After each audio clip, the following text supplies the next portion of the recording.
நாம் வாழும் இந்த உலகமே உறைந்து போயிருக்கும் ஒரு தருணத்தில் நாங்கள் இருக்கிறோம்.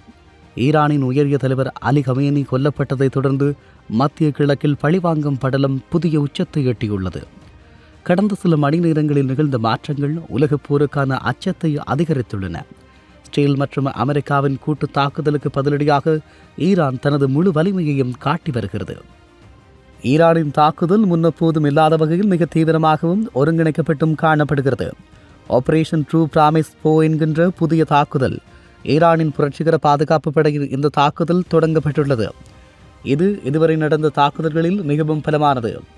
சுமார் 500க்கும் மேற்பட்ட துல்லியமாக இலக்கு வைக்கும் பாலிஸ்டிக் ஏவுகணைகள் மற்றும் தற்கொலை ட்ரோன்கள் இஸ்ரேலை நோக்கி ஏவப்பட்டுள்ளன. இந்த தீவிரமான தாக்குதலில் ஈரானின் அதிநவீன ஹெய்பர் மற்றும் பாக்தாத் 2 வகை ஏவுகணைகள் பயன்படுத்தப்பட்டுள்ளன. இவை இஸ்ரேலின் வான் பாதுகாப்பு வளையங்களை தாண்டிச் செல்லும் திறன் கொண்டவையாக காணப்படுவதாக சொல்லப்படுகிறது. இஸ்ரேல் மட்டுமல்லாமல் அமெரிக்க தளங்களுள்ள துபாய் மற்றும் வளைகுடா நாடுகளின் வான்பரப்புகளும் தாக்குதல்களுக்கு உள்ளாகியுள்ளன. இணையத்தில் காட்டுத்தீயாக பரவி வரும் மிக முக்கியமான ஒரு கேள்வி. இஸ்ரேலிய பிரதமர் அலுவலகம் இலக்கு வைக்கப்பட்டுள்ளது. ஈரானின் IRGC அதிகாரபூர்வ ஒரு அறிவிப்பை வெளியிட்டுள்ளது. அதில் இஸ்ரேல் பிரதமர் பெஞ்சமின் நெதன்யாகுவின் அலுவலகம் மற்றும் வான்படை தலைமையகம் மீது நேரடி ஏவுகணை தாக்குதல் நடத்தியதாக கூறியுள்ளார்கள். ஜெருசலேமில் உள்ள பிரதமர் அலுவலகத்திற்கு மிக அருகில் பலத்த வெடிச்சத்தங்கள் கேட்டன. சில ஏவுகணைகள் அரசு கட்டிடங்களுக்கு அருகில் விழுந்துள்ளன. இஸ்ரேல் தரப்பில் இது குறித்து மர்மம் நீடித்தாலும் நெதன்யாகு தற்போது பாதுகாப்பான நிலத்தடி பதுங்குகுழியில் இருந்து போரை வழிநடத்தி வருவதாக IDP உறுதி செய்துள்ளது. அவர் நேரடியாக காயமடைந்ததாக வரும் செய்திகளுக்கு இதுவரை அதிகாரபூர்வ ஆதாரங்கள் எதுவும் கிடைக்கப்பெறவில்லை. குவைத்தில் உள்ள அமெரிக்க தளம் மீதான ஈரான் நடத்திய ஏவுகணை தாக்குதலில் 3 அமெரிக்க வீரர்கள் கொல்லப்பட்டுள்ளனர். இது அமெரிக்காவை நேரடியாக போருக்குள் இழுத்துள்ளது. USS ஆப்ரஹாம் லிங்கன் மற்றும் USS ஜெரால்ட் கப்பல்களில் ஈரான் கடற்படை சிதைத்து வருகிறது. இதுவரை 9 ஈரானிய போர்க்கப்பல்கள் மூழ்கடிக்கப்பட்டுள்ளன. ஈரான் மிக விலை உயர்ந்த பாடத்தை கற்கப் போகிறது என அமெரிக்க ஜனாதிபதி டொனால்ட் ட்ரம்ப் எச்சரித்துள்ளார். இப்போதைய நிலவரப்படி போர் ஒரு முடிவற்ற நிலையை நோக்கி செல்லுகிறது. இஸ்ரேல் தனது வான் பாதுகாப்பை நம்பியிருக்கிறது. ஆனால் ஈரானின் ஏவுகணைகள் அந்த வளையத்தை உடைக்க தொடங்கியுள்ளன.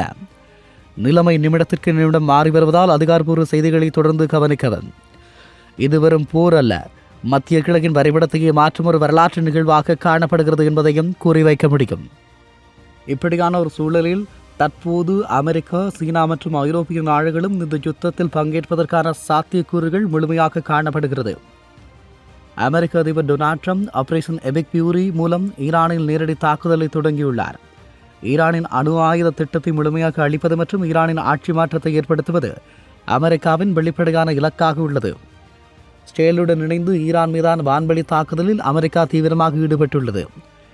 ஈரான் ஒருபோதும் அணு ஆயுதம் பெற முடியாது என்று ட்ரம்ப் திட்டவட்டமாக தெரிவித்துள்ளார். துரதிருஷ்டவசமாக இந்த விடயம் உறுதி செய்யப்பட்டிருக்கக்கூடிய ஒரு விடயமாக சீன பிரஜை ஒருவர் கொல்லப்பட்டிருக்கிறார். ஈரானின் தலைநகரான தெஹ்ரானில் நடந்த வான்வழி தாக்குதலில் ஒரு சீன பிரஜை கொல்லப்பட்டுள்ளார். இந்த சம்பவத்தை அடுத்து ஈரான் மற்றும் இஸ்ரேலில் உள்ள தனது நாட்டு மக்களை உடனடியாக வெளியேறுமாறு சீனா அறிவுறுத்தியுள்ளது. சுமார் 30,000க்கும் மேற்பட்ட சீன பிரஜைகள் ஈரானிலிருந்து அஜர்பைஜான் மற்றும் துருக்கி வழியாக வெளியேற்றப்பட்டுள்ளனர். சீனா இந்த தாக்குதலை கடுமையாக கண்டித்துள்ளதுடன் உடனடியாக போரை நிறுத்திவிட்டு பேச்சுவார்த்தைக்கு வருமாறு வலியுறுத்தியுள்ளது. ஐரோப்பிய நாடுகள், பிரான்ஸ், ஜெர்மனி இந்த விவகாரத்தில் ஒரு தற்காப்பு மற்றும் ஒருங்கிணைப்பு பணியில் ஈடுபட்டுள்ளன. பிரித்தானிய பிரதமர் இஸ்ரேலை பாதுகாக்க பிரிட்டன் விமானங்கள் வான்பரப்பில் தயார் நிலையில் உள்ளதாக தெரிவித்துள்ளார். இருப்பினும் ஈரானுக்குள் நடக்கும் நேரடி தாக்குதல்களில் தாங்கள் பங்கேற்கவில்லை என அவர் தெளிவுபடுத்தினார். பிரான்ஸை பொறுத்தவரை மற்றும் ஜெர்மனி என்பன இந்த நாடுகள் ஈரானின் ஏவுகணை தாக்குதல்களை கண்டித்துள்ளன.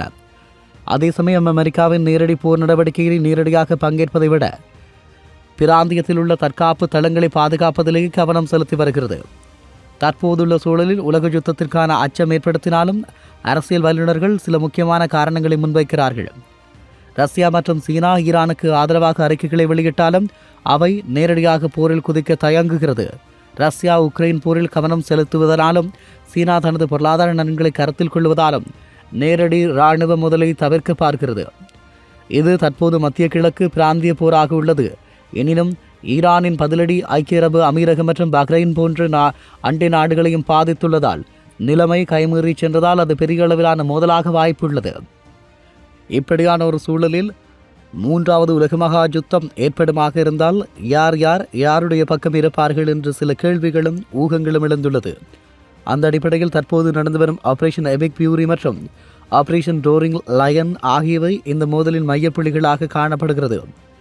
இந்த அணியை அமெரிக்கா முன்னின்று வழிநடத்துகிறது. ஸ்டேலின் பாதுகாப்பை உறுதி செய்வதும் ஈரானின் அணு ஆயுத திறனை அளிப்பதும் இவர்களின் முக்கிய இலக்கு. இந்த போட்டியில் முக்கிய நாடுகளாக அமெரிக்கா ஸ்டேல் காணப்படுகிறது. அதே நேரம் ஆதரவு நாடுகளாக பிரிட்டன் சைப்ரஸில் உள்ள தனது தளங்களை பயன்படுத்த அமெரிக்காவுக்கு அனுமதி அளித்துள்ளது. ஐரோப்பிய ஒன்றியம், பிரான்ஸ், ஜெர்மனி போன்ற நாடுகள் தற்காப்பு ரீதியாகவும் உளவு தகவல்கள் மூலமாகவும் ஆதரவு வழங்குகின்றன. உக்ரைன் தார்மீக ரீதியாக இந்த அணியுடன் நிற்கிறது. ஈரான் மற்றும் அதன் நட்பு நாடுகள் தொடர்பாக ஈரான் தனது பிராந்திய செல்வாக்கை நிலைநிறுத்தவும் தற்போதைய ஆட்சி மாற்றத்தை முயற்சிக்கவும் தடுக்கவும் போராடுகிறது. நேரடி கூட்டாளிகளாக ஈரானின் நிழல் இராணுவம் என அழைக்கப்படும் ஹிஸ்புல்லா, கூதி கிளர்ச்சியாளர்கள் மற்றும் ஈராக்கில் உள்ள சியா ஆயுத குழுக்கள் காணப்படுகிறது. அதேபோல ஆப்கானிஸ்தானுடைய தலிபான் அமெரிக்காவுக்கு எதிராக ஈரான் கோரினால் உதவ தயார் என அறிவித்துள்ளது. அதேபோல ஜுரேசிய தூண்கள், ரஷ்யா, சீனா இவர்கள் நேரடியாக போரில் குதிக்கவில்லை என்றாலும் ஈரானின் வீழ்ச்சியை தடுக்க பல வழிகளில் உதவுகிறார்கள். ரஷ்யா ஈரானுக்கு S-400 வான் பாதுகாப்பு அமைப்புகள் மற்றும் Su-35 போர் விமானங்களை வழங்கி தொழில்நுட்ப ரீதியாக பலப்படுத்துகிறது. அமெரிக்காவின் ஆதிக்கத்தை முறியடிக்க இது ஒரு வாய்ப்பாக பார்க்கிறது. சீனா ஈரானின் பொருளாதார தூணாக உள்ளது. போரை நிறுத்த வலியுறுத்தினாலும் ஈரானுக்கு தேவையான உளவு தகவல்கள் மற்றும் பொருளாதார உதவிகளை திரைமறைவில் வழங்குகிறது. தெஹ்ரானில் சீன பிரஜை கொல்லப்பட்டது சீனாவை கடும் கோபத்திற்குள்ளாக்கியுள்ளது. சவுதி அரேபியா, ஐக்கிய அரபு அமீரகம், கத்தார், குவைத் போன்றவை ஒரு வித்தியாசமான நிலையில் உள்ளன. இவர்கள் ஈரானின் ஏவுகணை தாக்குதல்களை கண்டிக்கிறார்கள். ஏனெனில் ஈரானின் ஏவுகணைகள் அவர்கள் நாடுகளையும் தாக்கியுள்ளது. அதே சமயம் தங்கள் மண்ணிலிருந்து அமெரிக்கா தாக்குதல் நடத்துவதை இவர்கள் விரும்புவதில்லை. போர் நீண்டால் தங்கள் நாட்டின் எண்ணெய் வெள்ளம் மற்றும் பொருளாதாரமும் அழியும் என அஞ்சுகிறார்கள். தற்போது இது உலக போராக மாறுமா என்ற அச்சம் அதிகளவில் எழுந்துள்ளது. தற்போதைய சூழலில் இது ஒரு பிராந்திய போராக உள்ளது. ஆனால் பின்வரும் 2 விடயங்கள் நடந்தால் அது உலக போராக மாறும். ஈரான் ஹார்முஸ் ஜலசந்தியை மூடினால் உலகளாவிய எண்ணெய் விநியோகம் நின்றுவிடும். இது உலக பொருளாதாரத்தை சிதைத்து எல்லா நாடுகளையும் போருக்குள் இழுக்கும். ரஷ்யா அல்லது சீனாவோ ஈரானுக்கு ஆதரவாக தாராளமாக ஆயுதங்களை வழங்க தொடங்கினால் அது நேட்டோ நாடுகளுடன் நேரடியாக மோதுவதற்கு வழிவகுக்கும். இந்த நிலைமை தொடர்பாக இருந்தால் நாங்கள் மிக விரைவில் ஒரு உலக யுத்தத்தை சந்திக்க வேண்டிய நிலை ஏற்படலாம். ஆக ஈரானுக்கு ஆதரவாக தன்னுடைய பிரஜை கொல்லப்பட்டதற்காக சீனாவினுடைய அமெரிக்காவுக்கு எதிரான எச்சரிக்கை கவனத்தில் கொள்ளப்பட வேண்டியதாக இருக்கிறது.